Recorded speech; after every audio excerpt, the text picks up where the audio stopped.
I was once told that the spectacular landscape in this area was owed to an angel sent to distribute islands all over land and sea.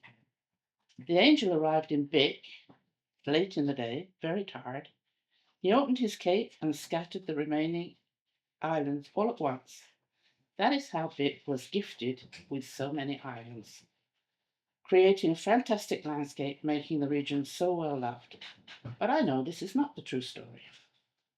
I know because I am the Pic Champlain. I have been here since the beginning of time. I didn't always tower above my neighbours.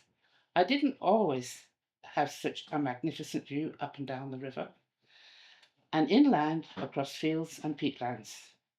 I know that eons ago I was trapped beneath a deep frozen lake. The earth warmed, glaciers retreated, and the ice in my lake melted. Gradually, the water dissipated, releasing me from an enormous weight holding me in place. No longer a prisoner under the ice, I could now raise to my great height, then witness changes to the environment and the events around me.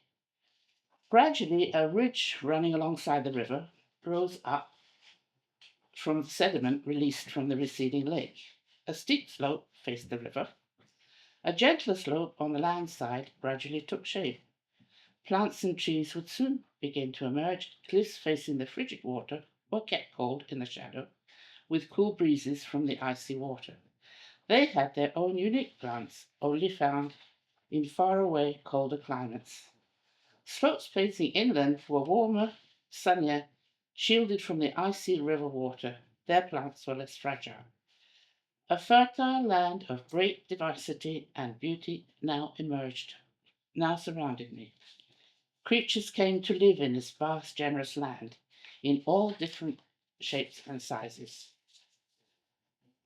often struggling for their own space. Some lived in the water, some among the trees, and some in the sky.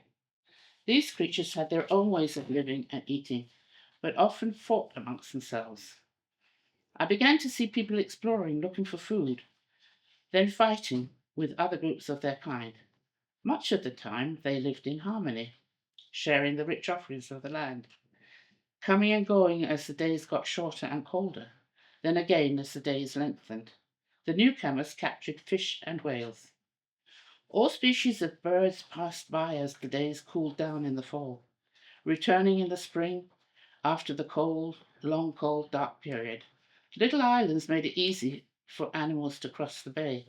Humans had canoes to travel across the water. They seemed to enjoy this place, but sometimes others came and attacked them, behaving like all the other animals, chasing and sometimes killing each other. They didn't even bother to eat them. Strange. Then I began to see huge ships sailing upriver, carrying many people aboard. They seemed to come, have a good look around, then leave, never to be seen again. I could see the vessels from a great distance traveling upriver. Sailors utilized my outstanding height as a beacon to guide them through shallow, treacherous waters. They gave me a name, Pic Champlain. Pic for a pointed hill, Champlain for a ship's captain I had observed on the river. Whalers arrived from Europe. Captured whales were put in large pots over fire. I don't know what they did with all that whale flesh, but I know there were hardly any whales swimming in the river by the time the fishermen left. Settlers arrived from far away. They came to stay, built houses, cut down trees, kept strange animals they brought with them, grew plants I had never seen before. I often wonder if the indigenous people who lived here agreed to let newcomers take over this beautiful land. Mm.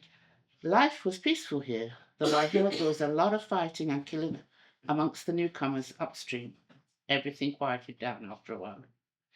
In the first part of the last century, people below me seemed to live peacefully and in harmony.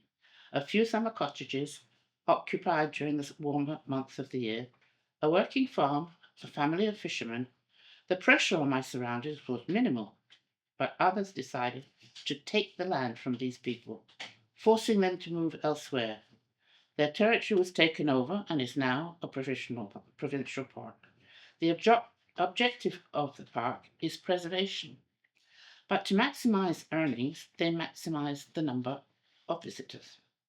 Thus, people who had used and cherished the land, were forced to leave their homes to make room for the hundreds, if not thousands, of people spending just a few days here before leaving. They march up and down my slopes, scattering birds and animals feeding there. They walk on the beaches, stirring up the shoreline, making it vulnerable to erosion, destroying fragile and endangered plants. Rare Arctic plants living in the rocks go unnoticed and trampled on, risking extinction.